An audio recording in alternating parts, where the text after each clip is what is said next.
Hi everyone. So today I'm continuing the series of videos on things you can do to support your immune system through food. I'd like to talk about pesticides and herbicides in your food.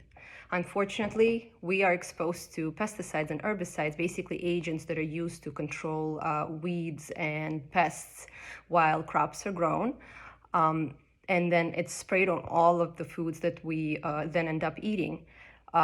These compounds have an effect on our immune system, and those effects include they actually suppress immune system response to viruses, bacteria, and other pathogens.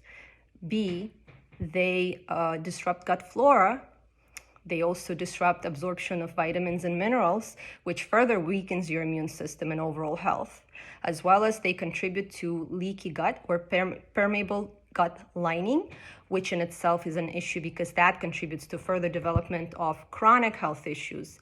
And it's actually, there's a robust body of evidence that pesticides and herbicides actually contribute to risk of various chronic diseases such as asthma, diabetes, various neurodegenerative diseases, cancers, and many more. So what to do?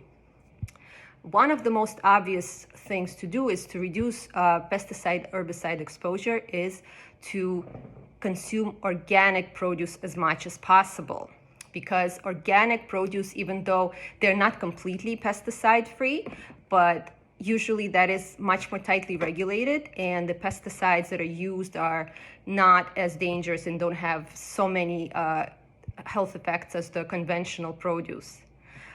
If it's not realistic to only eat organic produce, there are ways to minimize pesticide exposure through looking at which fruits and vegetables have more pesticides and herbicides versus the ones that do not.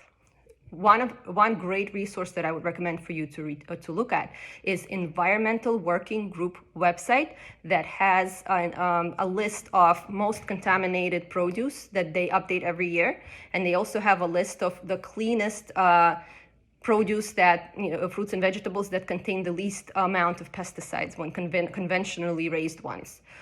So the Dirty Dozen list contains fruits and vegetables that are best to buy organic.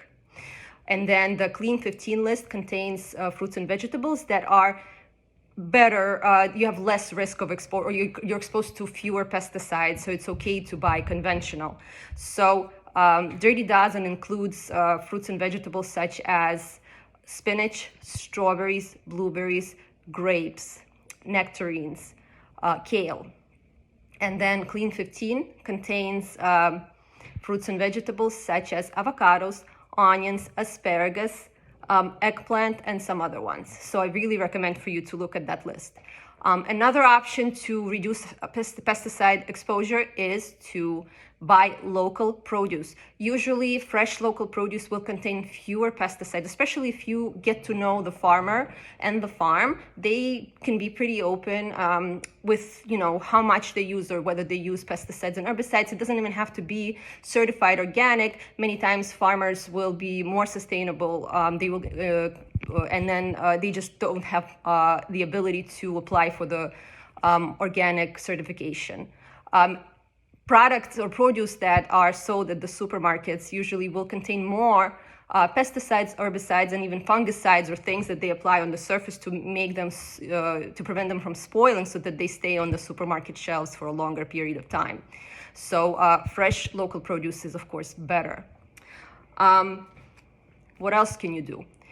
If you are concerned about pesticide and herbicide exposure, you can boost your body's detoxification through supporting your liver health and supporting your gut health. That is something that I can talk about in another video, but one specific product I would like to highlight, which is Biomedic, and that is a product that has been proven to remove glyphosate, which is one of the most widely used herbicides out there, and also at the same time support and rebuild gut health. This is an amazing supplement that I have benefited from myself. Also, what you can do is you can use greens, the power of green superfoods to boost your immune system and to boost your detoxification. And that can help you as well. I would like to note that it's very important, especially for children, to minimize pesticide exposure because children are exposed to greater amounts of pesticide proportionate to their weight. And because they're still growing and developing, these compounds will affect them in ways that may actually show up with various health issues down the road when they're later in life, including reproductive and hormonal issues besides all the ones that I've talked about before. So the quality of the food is very, very important, especially for children. Now, I would like to point out that it's best to eat vegetables and fruits than not to eat any out of fear of pesticides and herbicides, because the nutritional benefits of having any fruits and vegetables are better than not having any at all. So I hope you find these tips helpful. And if you have any questions, I'm here. Feel free to reach out to me and stay healthy, be well. Until next time.